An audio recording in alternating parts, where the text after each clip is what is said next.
Bonjour et bienvenue à l'émission Chrétien comme Christ. Le thème de notre émission aujourd'hui est Fondement prophétique. Alors Christine, tu as un texte à nous lire dans la lettre de Paul aux Éphésiens. Absolument. Au chapitre 2 et au verset 20, il nous est dit « Vous avez été édifiés sur le fondement des apôtres et des prophètes, Jésus-Christ lui-même étant la pierre angulaire. » Et on voit ici que la prophétie, les prophètes, c'est pas un accessoire, mais c'est vraiment, ça fait partie du fondement de l'Église de Jésus-Christ. Oui, c'est vrai que si on se dit, vous avez été fondé sur les apôtres, édifié sur les apôtres, là, on peut se dire, c'est compréhensible, c'est eux qui vont implanter les églises, c'est eux qui vont enseigner. Donc là, on comprend que les apôtres posent le fondement. Mais les prophètes qui posent le fondement, souvent, quand on pense à prophète, on pense plutôt à plus loin, regarder devant, avancer, mais ici, on parle de bâtir, de construire, donc c'est quelque chose de... Allez, si moi je pense à prophète ou prophétie, je pense à un mouvement, donc je vais vers l'avant.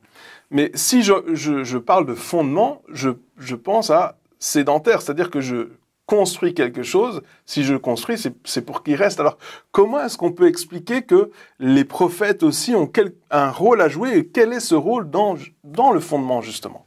Bon, d'abord, on va revenir au texte. On y va. Avant de répondre à la question que tu poses.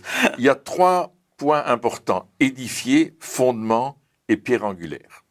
Donc, il y a 3 choses qui nous sont dites dans ce verset, qui est extraordinaire d'ailleurs. Parce qu'il dit, il y a un fondement qui a été posé, et ce fondement, c'est les fondations. Les fondations que tu ne peux pas construire s'il n'y a pas de fondation. Donc, tu vas construire quoi? Alors, bien sûr, on va construire l'œuvre de Dieu.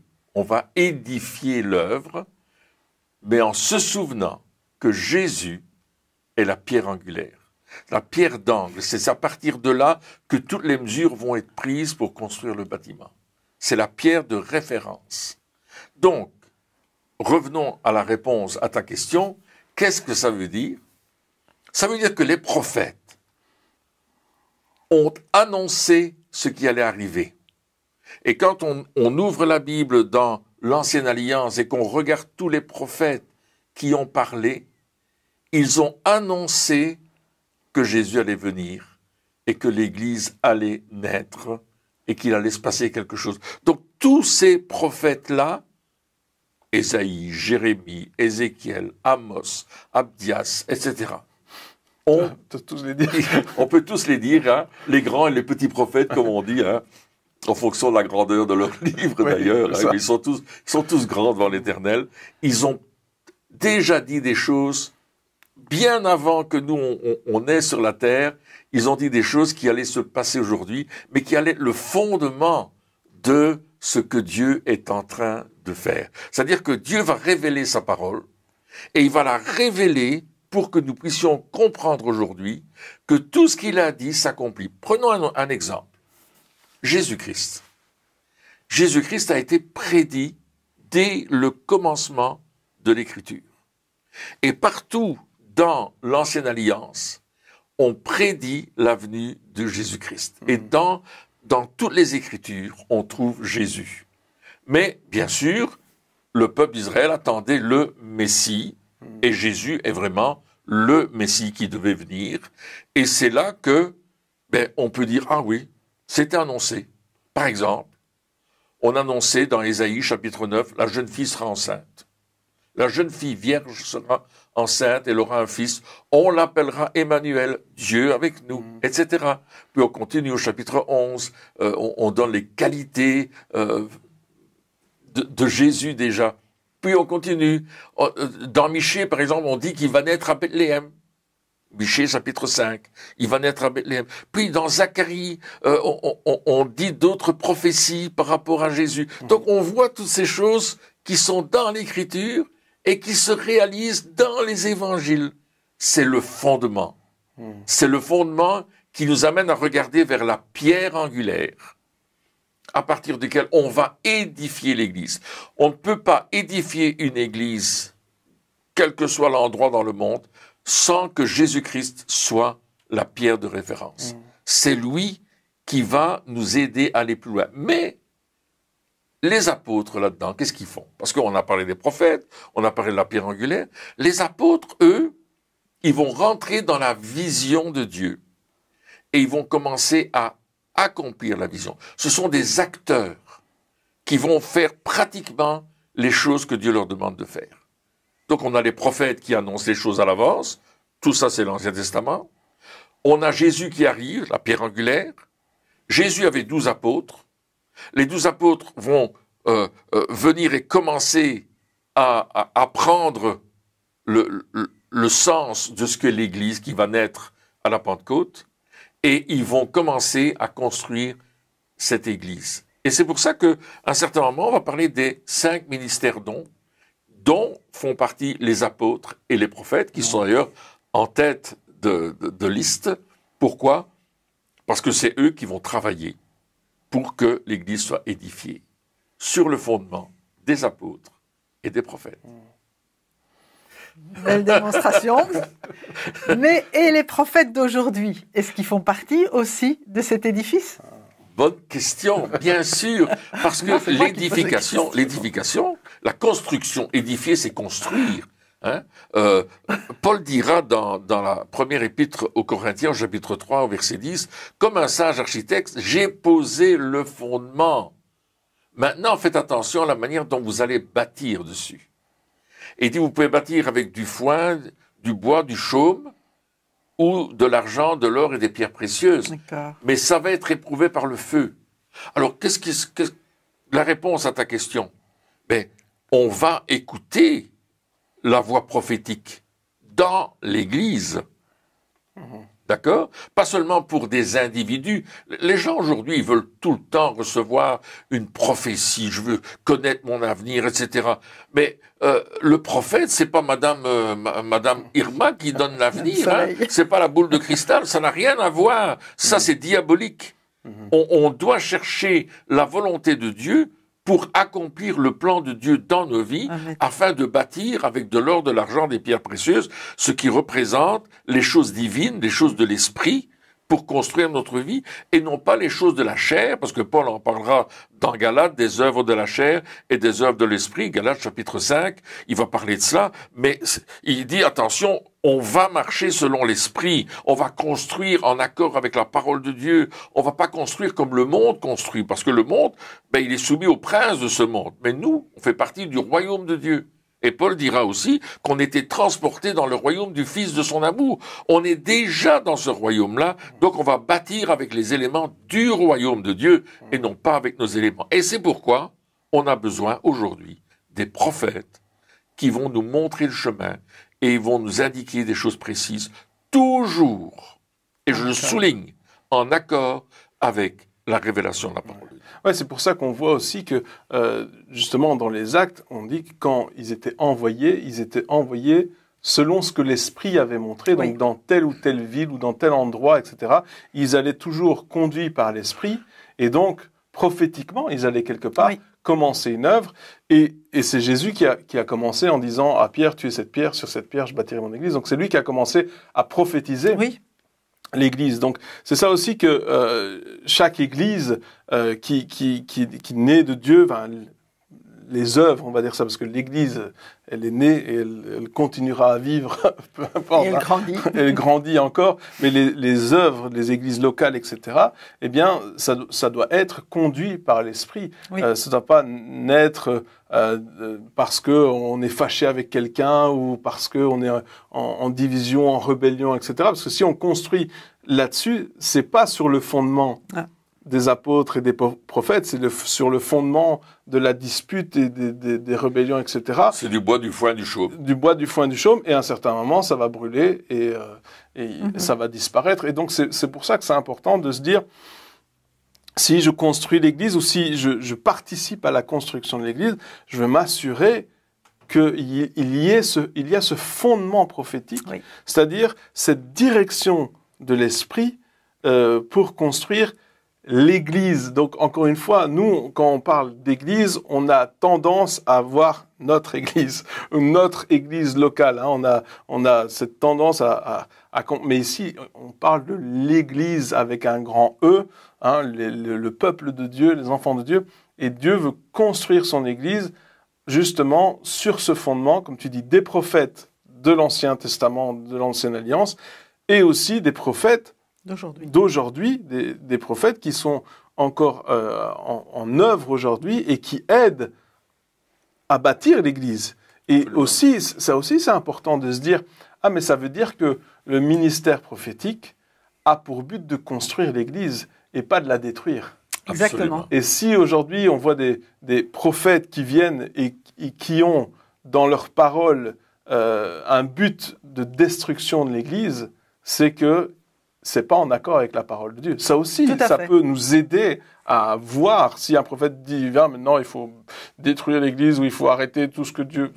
Ça veut dire quelque part qu'il n'est pas en accord avec ce que Dieu veut faire, c'est-à-dire construire l'Église. Tout à fait.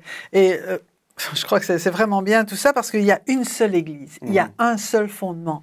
Et même s'il y a plusieurs communautés, il faut vraiment rester dans l'unité de l'esprit. Hein. La Bible dit conserver l'unité de l'esprit par le lien de la paix. Le Saint-Esprit unit tous les enfants de Dieu ensemble. Et il faut qu'on réalise que même s'il y a des communautés différentes, mais on est unis par l'esprit. On n'est pas ni mieux ni moins bien, on est juste un en Jésus-Christ. Et les prophètes, ils ont aussi pour but de ramener dans la vision de Dieu. Parce que humainement, je veux dire charnellement, on aurait tendance à avoir ces divisions. Et un vrai prophète, il va vraiment ramener la vision de Dieu. Et on va réaliser que ce que Dieu fait ici dans notre communauté, mais il est en train de faire pareil dans les autres, ici et là. Parce que il veut vraiment rassembler. Quand Jésus vient, il vient chercher une église qui est pure, qui est sans tache ni ride, et qui est son corps, en fait. Et le corps n'a pas à se battre contre lui-même. Hein. On a aujourd'hui les fameuses maladies auto-immunes où le corps se combat lui-même. Il faut vraiment éradiquer ce genre de maladie et arriver à bénir tous ceux qui sont dans le corps de Christ, même s'ils sont dans une communauté qui fait pas exactement comme nous, qui croit pas exactement telle ou telle chose, mais croire que nous sommes tous rachetés par le sang de Jésus et que ensemble on va bâtir et on va être complémentaires. Et le monde a besoin de voir le fait qu'il y ait plusieurs assemblées. Le monde a besoin de voir qu'il y ait de l'amour les uns pour les autres dans une communauté, mais d'une communauté à l'autre qu'on s'aime pareillement. Oui, c'est ça, et c'est beaucoup plus facile de détruire que de construire. Oui. Parce que quand on détruit, on peut faire n'importe quoi, on peut, on n'a pas peur de griffer, de taper, voilà, c'est très facile. Mais quand on construit, il faut le faire correctement. Ouais, il faut que ce soit droit. On parle de pierre angulaire, donc quand on s'essaye à la construction pour avoir quelque chose de droit, c'est vraiment compliqué si on n'est pas du métier. C'est vrai, c'est pas facile. Et donc on doit faire attention, on doit faire des efforts, on doit aplanir les. C'est la même chose avec les églises. Si je vois un frère, une sœur qui pense pas pareil que moi, ben j'ai beaucoup plus facile à rejeter, à critiquer, à juger que de construire avec cette personne quand même. Et construire avec une personne qui pense pas pareil que moi, c'est pas facile, mais c'est possible. Quand c'est l'esprit qui conduit les deux. Et c'est ça aussi qu'il faut se dire. Ah, mais on n'a pas les mêmes affinités, mais c'est pas grave. Je veux dire, on n'est pas des robots, c'est-à-dire qu'on est tous différents, et donc on va avoir des styles différents, des manières de louer Dieu différentes, des manières de prêcher ou d'écouter la parole. Toutes ces choses-là vont être différentes. Et c'est pas grave, c'est normal. Oui. Ça fait partie de nos différences. Mais, comme tu dis, l'Esprit de Dieu, lui, fait la même chose partout. Alors, manifesté peut-être de manière différente, mais ça va dans le même sens. Et c'est ça qui est important de voir, c'est de dire, OK, quand il y a un prophète qui parle, ou si une personne a ce ministère prophétique, il doit se dire, mon but est de construire. Mon but, c'est pas d'amener le jugement de Dieu, parce qu'on a aussi, aujourd'hui, malheureusement, beaucoup de personnes qui qui se disent prophètes et les seules choses qu'ils peuvent dire, c'est déclarer des jugements, déclarer les malheurs, déclarer... Alors je dis pas que tout est faux, mais le but, c'est quand même de construire. Ouais. C'est quand même d'édifier. Donc si à un certain moment, si par exemple j'ai un ministère prophétique et partout où je vais, je m'entends donner des paroles de destruction, et que les gens, une fois que je suis parti, l'Église s'effondre, je dois me poser des questions. Je dois me dire, est-ce que je suis vraiment en train de faire l'œuvre de Dieu? Parce que si c'est Dieu qui parle au travers de moi, ce qui va se faire, c'est comme Jonas quand il était à Ninive, encore une fois, on en reparle, mais ça va amener le peuple de Dieu à la repentance, parce que la conviction du Saint-Esprit amène à la repentance. Le jugement, il amène à se sentir mal et ça amène à la mort, hein, c'est ce qu'il est dit. Mais la conviction de l'Esprit amène une tristesse qui elle-même mène à la repentance. Et c'est là qu'on voit aussi la différence. Oui. C'est comme ça qu'on construit l'Église. Jonas est un exemple très intéressant parce que il voulait pas aller à Ninive, parce qu'il aimait pas Ninive. Hein. Oui. Et il disait non, mais j'irai pas leur dire qu'ils doivent se repentir, parce qu'il savait qu'ils allaient se repentir. Il avait peur qu'ils le fassent. Oui, et puis il était en colère. Et puis on voit que quand le peuple se repentit, ben il va râler à l'extérieur. Oui, il n'est pas content. Il n'est pas content du tout. Alors, voyez-vous, le prophète que Dieu établit, c'est un porte-parole. Il va parler de la part de Dieu, mais il n'est pas Dieu. Ah, ça, c'est il est le porte-parole de Dieu. Et il y a ce texte de Corinthiens, 1 Corinthiens 12, 28, Dieu a établi dans l'Église premièrement des apôtres, deuxièmement des prophètes, troisièmement des enseignants, ensuite viennent les miracles, puis les dons de guérison, les aptitudes à secourir, à diriger, à parler diverses langues. Et la remarque, c'est que les prophètes vont exhorter l'Église à suivre ce que les apôtres ont décidé en accord avec le Saint-Esprit et la parole de Dieu, bien entendu. Et on parlait tout à l'heure de Paul qui avait été envoyé, hein, on voit ça dans Acte 13, d'un coup il dit, mettez à part Paul et, non, c'était Saul et Barnabas et Saul, pour l'œuvre à laquelle je les ai appelés, on va les mettre à part, on va les envoyer. Mais l'équipe de Paul et de Barnabas et de Saul vont écouter le Saint-Esprit. Allez dans tel endroit. Non, n'entrez pas dans telle région. Allez dans telle région. Non, ne faites pas ceci. Et ils vont être conduits par le Saint-Esprit. Pour quoi faire? Pour poser des fondements afin d'édifier l'Église. Et on verra plus tard que des prophètes vont être envoyés, des frères qui ont non seulement le don d'enseignement, mais aussi le don prophétique, vont être envoyés pour exhorter, fortifier l'Église par la parole prophétique. Donc on voit qu'il y a un fondement qui est posé, et puis on va édifier. On va édifier, et on a besoin de personnes qui enseignent, mais aussi avec un don prophétique qui vont exhorter, qui vont encourager, qui vont consoler, et qui vont permettre au peuple de Dieu de s'épanouir, en fait. Parce que le but, c'est pas qu'on soit une église triste, qu'on soit une église malheureuse, cachée dans un petit coin, on est tout seul, personne ne nous aime, on va nous persécuter, etc.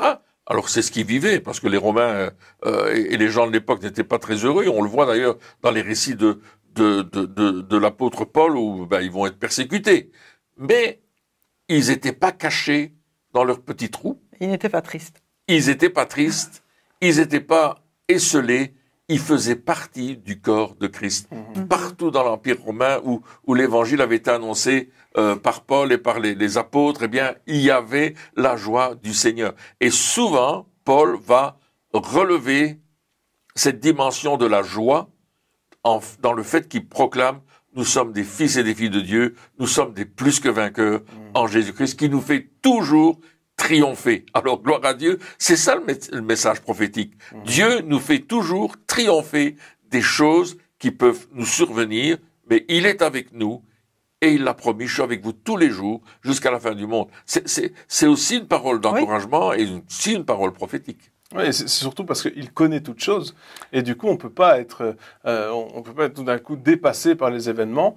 En tout cas, pas quand on cherche la face de Dieu, pas quand on cherche ce que l'Esprit veut nous dire. Mais fondement prophétique, ça veut dire aussi, je pense que la prophétie fait partie du fondement de l'Église, ou des choses indispensables dans l'Église. C'est ça aussi, c'est-à-dire qu'on est basé sur le fondement des apôtres, des prophètes, donc les paroles qui ont été données, qui ont donné naissance à l'Église, hein, donc qui ont été prophétisées, qui ont donné naissance à l'Église, mais également du fait que la prophétie en tant que telle fait partie des fondations, fait partie des choses principales qui doivent être exercées dans une église. Et ça, on l'a déjà vu, mais c'est ça aussi, fondement prophétique. Oui, parce que Jésus a dit « Je bâtirai mon église ». Donc si on veut que Jésus bâtisse son église, il faut qu'il nous donne les instructions pour la bâtir selon ce que lui désire. Et ça, c'est seulement par ces paroles prophétiques qu'on va les connaître aussi, pour qu'elles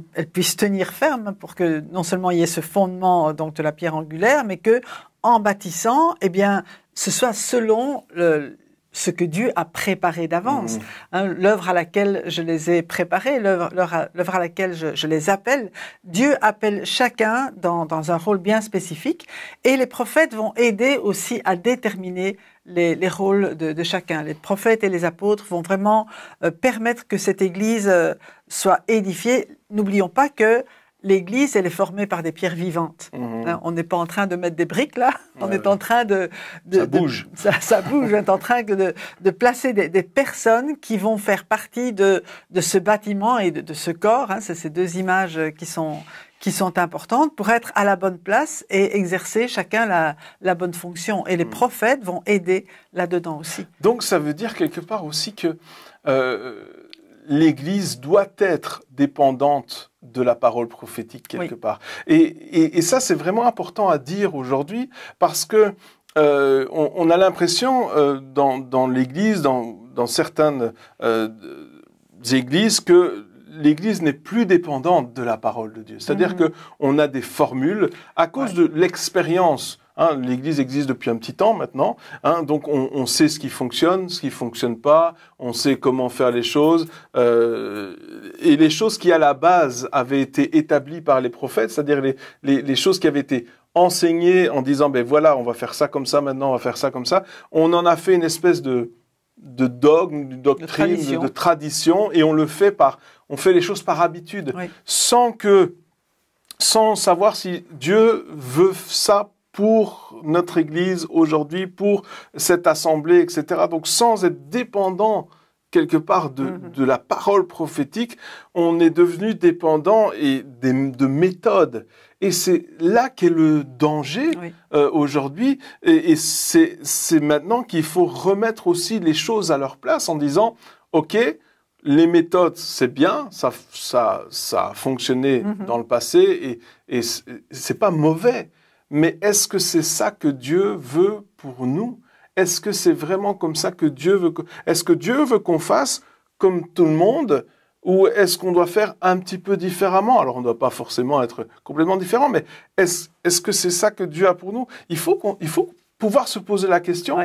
Est-ce que le fondement de l'Église aujourd'hui, ou de l'œuvre que j'ai, est-ce que ça reste des paroles de Dieu? Ou est-ce que maintenant, c'est un bouquin qui me dit c'est comme ça que tu dois faire. J'aimerais juste revenir sur l'image du corps. C'est comme si l'Église, quand elle est née, était un bébé. Et le bébé, il doit grandir.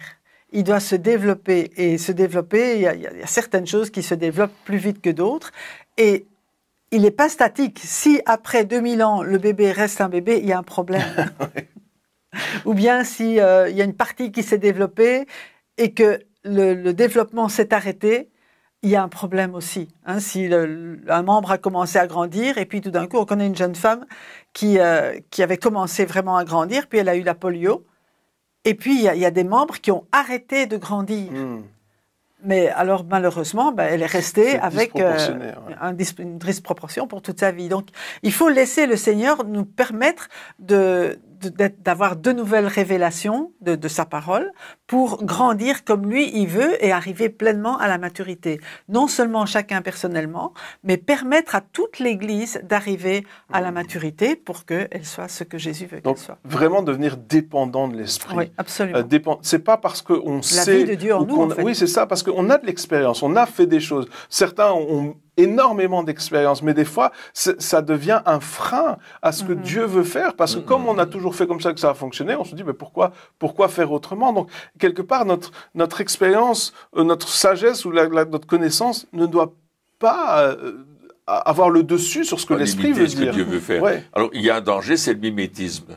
Quand on copie ce que les autres font. On dit, ça marche là-bas, ben, je vais le faire ici, ça va marcher aussi. Alors, on fait un copier-coller, mais ça fonctionne pas. Le copier-coller ne fonctionne pas.